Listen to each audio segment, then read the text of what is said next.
Côte d'Ivoire, un analyste préconise la nomination de personnalités de moins de 65 ans à la tête des institutions. Pour plus d'informations sur ce sujet, retrouvez-nous après le générique. Mais avant de commencer, n'oubliez pas de vous abonner et d'activer la cloche de notification pour ne pas manquer nos prochaines vidéos. Bon visionnage.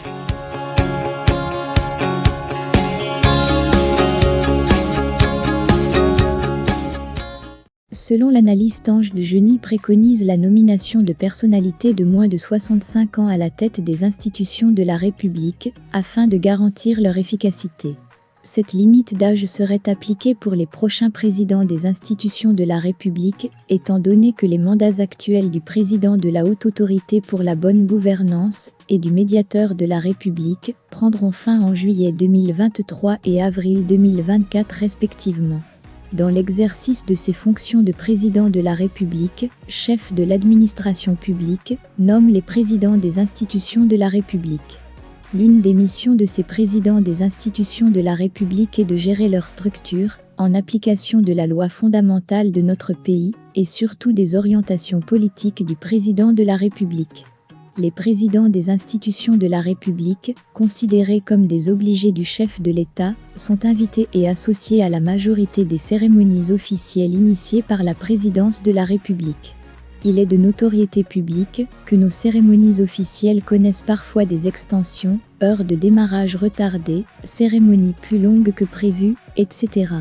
Sont autant de situations qui mettent en mal nos présidents d'institutions de la République, qui pour la plupart, au regard de leur âge très avancé, sont astreints à un régime ou un traitement médical strict. Un malaise est vite arrivé, si une cérémonie se prolonge plus que prévu.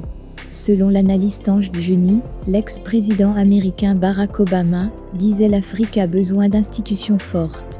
Si le leader placé à la tête d'une institution de la République afin de l'impulser et marquer son empreinte à travers sa vision et son orientation, si ce leader donc a des soucis de santé, comment pourrait-il remplir au mieux sa fonction ? C'est pourquoi nous plaidons auprès du président de la République, par ailleurs chef de l'administration publique, pour que des bilans, le bilan de santé des hautes personnalités de l'État, soient effectués avant leur nomination à la tête des institutions de la République. Une bonne santé physique et une performance avérée de nos présidents d'institutions de la République pourraient dissiper la tendance répandue selon laquelle la présidence d'une institution de la République est un poste garage, voire une rétribution ou une récompense pour service rendu. Par ailleurs, le mutisme observé par certaines institutions de la République laisse croire qu'elles sont inutiles et budgétivores, et sans grande incidence sur la vie des populations. C'est pourquoi, nous estimons que le président de la République gagnerait à nommer à la tête des institutions de la République des personnalités de moins de 65 ans. Cette limite d'âge serait indiquée pour la nomination des prochains présidents des institutions de la République vu qu'en juillet 2023, 3 ans renouvelables une fois, le président de la Haute Autorité pour la bonne gouvernance, et pour le médiateur de la République en avril 2024. 6 ans non renouvelables seront au terme de leur mandat. La présentation d'un bilan annuel d'exercice est aussi gage de dynamisme et dénote du niveau de rendement des institutions de la République. Nous espérons que notre plaidoyer auprès du chef de l'État sera attendu vu le positionnement qu'il souhaite pour notre pays dans le concert des nations émergentes. L'inconvénient de la nomination d'un président d'institution de la République d'un âge très avancé, et donc au soir de sa carrière professionnelle, et surtout de sa vie, est qu'il n'a plus grand-chose à prouver, ni de défis à relever, aussi aucune initiative notable ne sera engagée pour le dynamisme de l'institution. Alain Lobognon regrette que Guillaume Soro se soit enfermé dans une bulle d'écouteurs occultes, qui ne voit que la chute des autres, et jamais la sienne. Il exprime également son regret que Soro se soit isolé dans le déni permanent et soit maintenu à l'écart du cercle politique par son petit groupe de courtisans, selon une publication de Jeune Afrique. Le 25 juin 2021, je décidai de m'engager à rapprocher 2 hommes politiques séparés par les plans du plus jeune. Je l'avais déjà fait en 2002, en leur permettant de se reparler, suite à l'éclatement de la crise militaro-politique en Côte d'Ivoire, où l'aîné a failli perdre la vie, à cause de l'entêtement du plus jeune. Même si j'étais loin de m'attendre à un reniement de dernière minute, je savais que des va-nu-pieds, véritables sensus habitués à recevoir des prébendes après des éloges écrits ou chantés, guettaient et seraient l'ultime obstacle au rapprochement entre l'aîné et son cadet. J'avais d'ailleurs prévenu les plus sceptiques de mes proches, et ne m'a jamais quitté l'avis de ce vieil homme du Nord ivoirien, qui m'avait dépêché un de ses enfants. Si tu échoues, tu auras le mérite d'avoir essayé de réconcilier deux enfants du pays. Tu auras le mérite d'avoir fait ce que ses amis, avec lesquels il a contribué à t'isoler de la table de décision, n'ont jamais osé faire, lui dire qu'il a eu tort de s'attaquer publiquement à son aîné. Suite à la dernière publication de Jeune Afrique sur Guillaume K. Soro, j'ai été traversé par une série de regrets.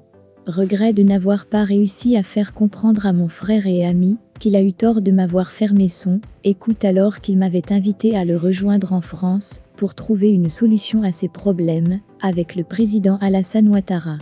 Regret que Guillaume Soro ait choisi de s'enfermer dans le déni permanent et le piège infernal de le tenir loin du cercle politique par son petit groupe de courtisans. Regret encore que Guillaume Soro se soit enfermé dans la bulle des conseillers occultes qui annoncent la chute des autres et jamais la propre sienne. Et pourtant, il aura fallu une simple remise en cause pour revenir dans le jeu politique ivoirien où le président Alassane Ouattara lui ouvrait grandement les portes du pouvoir d'État en attendant sa propre heure, dit Alain Lobognou. Toutefois, je reste convaincu que mes conseils écrits du 5 août 2021 restent toujours valables si le frère Guillaume Soro veut cesser de vivre comme un fugitif. Il a sa place parmi ses proches, sa famille biologique notamment, qui doit souffrir de le savoir quelque part sans y être. Ceux qui cherchent vainement à nier l'évidence sont ses pourfendeurs, qu'il a préparés pour sa fin. Ceux-là, ce sont ceux qui contribuent à le perdre. Ses ennemis ne sont pas ceux qui sont désignés à longueur de publications injurieuses sur les réseaux sociaux. D'ailleurs, ces voyous sans repère se serviront de mon texte pour ameuter ce qu'il reste de fidèles en redoublant et multipliant les discours guerriers et dernières injures contre ceux qui vivent paisiblement leur vie. Prenez le pari. Dans ma note à Guillaume Soro, le 5 août 2021, je lui ai indiqué la solution pour sa réhabilitation et à son retour en Côte d'Ivoire, la voie du pardon. Car il a bel et bien commis une faute des plus exécrables en s'attaquant à son aîné Alassane Ouattara. C'est pour lui avoir tout pardonné que je m'adresse une fois encore à lui, à travers ces mots pour lui demander d'ouvrir les portes indiquées dans cette note du 5 août 2021. Mon cher Guillaume, bien de personnes avant toi ont fait amende honorable.